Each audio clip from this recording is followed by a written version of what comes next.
ago, Okay. and it ended up happening exactly how I had said it would.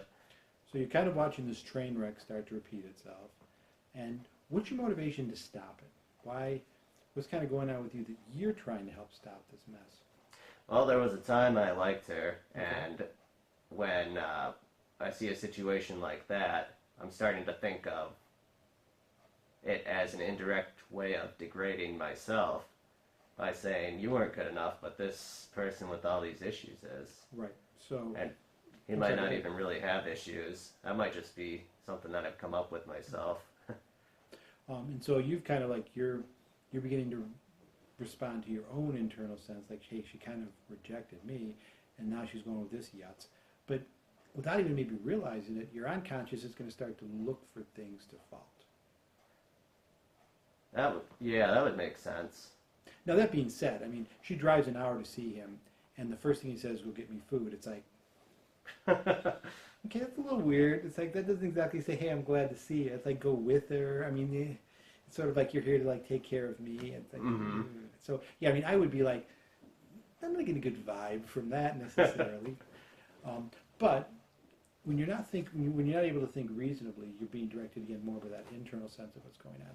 So now what I do is I've kind of done this in a haphazard way. You have this form usually kind of asking these questions straight out. So we got you and Alicia involved. You had this exchange through text where she's trying to ask you your advice. You've got this expectation you'll hear. Your feedback is sort of impacted by your own emotional underpinnings. And then you respond, and boom, you get the response that you got. So when you put all those pieces together, does the response you got seem surprising? No, not really. Right. Makes sense. And so part of the reason I do that is because if you can sort of see how you got there and you're like, yeah, that's logical. Okay, I see that. Now what could you do differently? So now that you've got the way not to do it, now what's the difference? So then I have this other form which says kind of the same stuff, like who are the relevant players. And now if you could think about it, how would you go about this differently?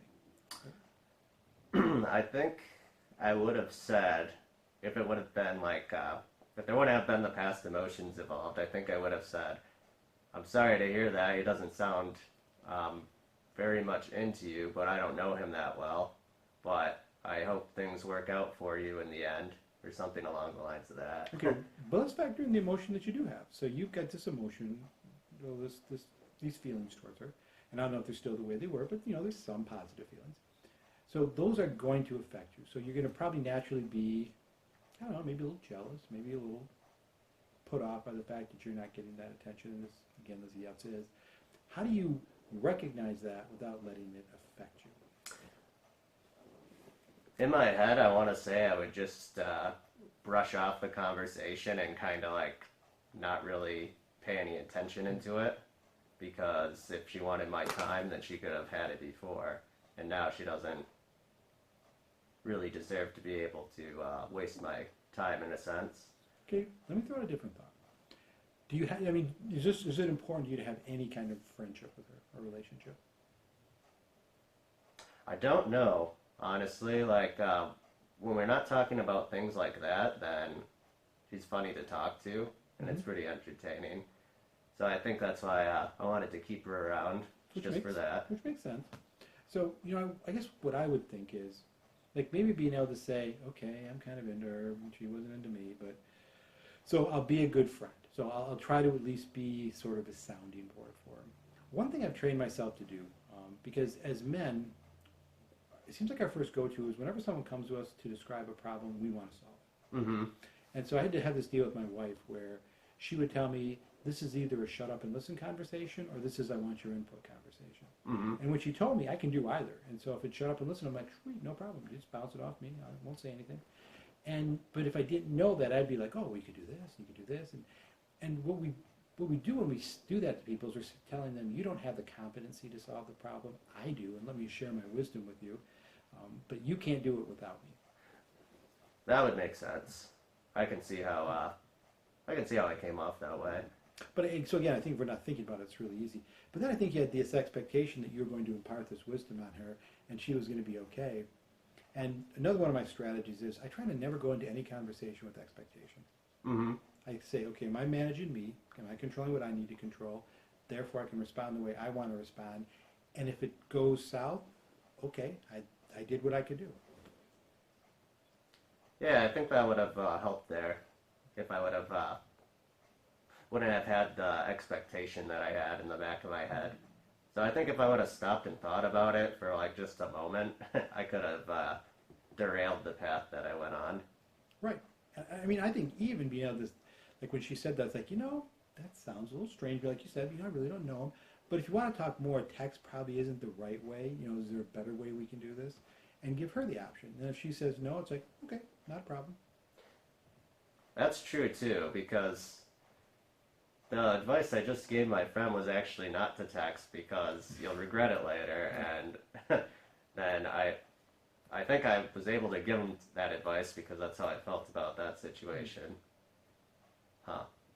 Yeah, I think that would be a much better approach if I started giving him the option to talk to me rather than text me, because it's not a real sense of communication. Right. She can read your tone. And then I think when you do talk, then it's like, even admitting, it's like, hey, yeah, I'm kind of biased. I think you're cool. So, I'm probably going to see it from your standpoint. So just, know that. And then it's like, just, you want her to think about it. So it's like, I think the other thing is that I see this a lot with people, but I see it a lot more with women. I think women let us get away with murder as far as how we act in relationships. And it seems like part of it is there's not this trust in their own gut. If they think something is up, I trust women implicitly. So if a woman says that guy is weird, I won't always get that vibe because he's not a threat to me. I'm not really that, doesn't bother me. But women know who are threats to them. And so if a woman says that guy's weird, I'm like, word of God, that I will take your word for it because I won't pick up on it. I think they do a better job of that.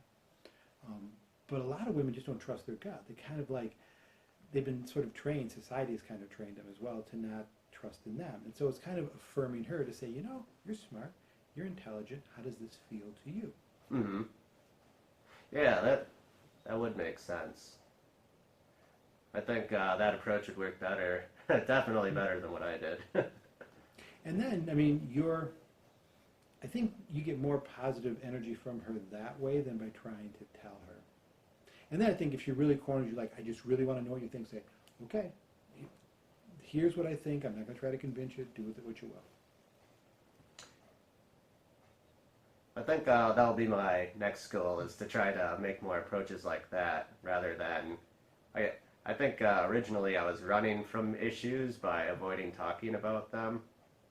But I think if I go through if you want to talk about this, it has to be on the phone first. And then if that doesn't work and you really